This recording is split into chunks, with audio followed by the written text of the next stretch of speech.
துணை முதலமைச்சர் இன்னைக்கு டிஓஐல பேட்டி ஒரு பேட்டி. அந்த பேட்டியில இதே மேட்டர் தான் வருது.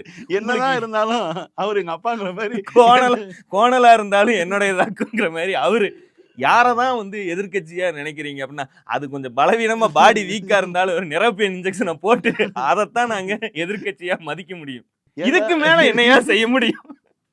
எடப்பாடிக்கு ஒரு ஆளுங்கட்சி எடப்பாடி பழனிசாமிக்கு இதுக்கு மேல என்ன உதவியை செய்ய முடியும்? இத புடிச்சாவது எந்திரிச்சு நில்லு அப்படின்னு கையிலே, இதுக்கு மேல ஒண்ணுமே பண்ண முடியாது.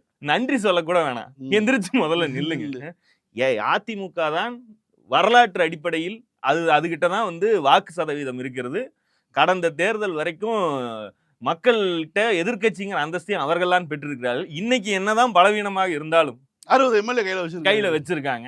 அவங்களத்தான் நாங்க எதிர்கட்சியாக மதிக்க முடியும்னு வெளிப்படையாக நல்ல நாள் நியூ இயர் அன்னைக்கு பேப்பரை திறந்தா இதுக்கு மேல வந்து என்ன உங்க கட்சிக்காரங்களே அறச்சொல்லா சொல்றாங்க. எதிர்கட்சி திமுகவிலிருந்து துணை முதலமைச்சர் உங்களுக்கு ஒரு நல்ல வார்த்தை சொல்லியிருக்காரு. இதை வைத்து இந்த வருடம் வந்து உருப்படுறதுக்கு வழியை பாருங்க அப்படின்னா புத்தாண்டு வாழ்த்துக்களை சொல்லி புத்தாண்டு வாழ்த்துக்கள் பாரு எடப்பாடி மாம்ஸ். உண்மையில இவங்களால நியூஸ்ன்னு ஒண்ணு உருவாக்க முடியல. இவங்களுடைய பிரச்சனை என்னன்னா, நியூஸ்னு இவர்கள் ஒன்றை உருவாக்குவதில் திமுக எதிர்கட்சியாக இருக்கிறது என்றால் திமுகவுடைய தலைவராக எம்கேஎஸ் இருந்த போதும் சரி, கலைஞர் இருந்த போதும் சரி, அவர்களை சுற்றி சுழலும். ஆட்சியில் நடக்கக்கூடிய இந்த விவகாரத்துக்கு நீ பொறுப்பு. ஐடியாலஜிக்கலாவோ ஆமா இனிமேல் நடக்க வேண்டிய பிரச்சனைகளை உத்தேசித்து அதுக்கு ஒரு கொக்கியை போட்டு அதுக்கு பதில் சொல்ல வைப்பாங்க. இப்படியாக அரசியல் ஓடிக்கொண்டிருக்கும்.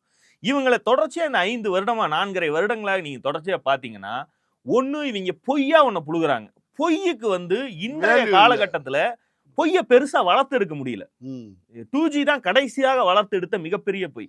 தமிழ்நாட்டு அளவுல பார்த்தா ஈழ போருக்கு திமுக காரணம்ங்கிற பொய்யைத்தான் மிகப்பெரிய பிம்பமாக வளர்த்தெடுத்தார்கள். அதற்கு அப்புறம் அந்த ஆட்சியை அதிமுக அனுபவித்து அதிமுக ஆட்சியுடைய பலன்களை எல்லாம் மக்கள் அனுபவித்த பிறகு எங்கே நாம் விபூதி அடிக்கப்பட்டோங்கிறத அவர்களுக்கு புரிந்தது. விபூதி அடிக்கப்பட்ட மக்களுக்கு குறைந்தது இன்னும் 20 வருஷத்துக்காவது அந்த பயம் அதிமுகவுடைய நேரேட்டிவ் எந்த லட்சணத்துல இருக்குங்கிற பயம் இருக்கும். சோ இப்ப இவர்களால் பொய்களை வளர்த்தெடுக்க முடியல. ஆனா உண்மையிலேயே ஒரு பிரச்சனைக்கான வாய்ப்பை திமுக தரம் இருக்கிறது. அது கொள்கை ரீதியான பிரச்சனையாக இருக்கணும். ஒன்றிய அரசோடு எங்கேயாவது உடன்பட்டு போகக்கூடிய, ஒன்றிய அரசுடைய தமிழ்நாட்டு விரோத நடவடிக்கைகளுக்கு உடன் போகக்கூடிய ஒரு நடவடிக்கை திமுக செய்தா உங்களுக்கு பாயிண்ட் கிடைக்கும்.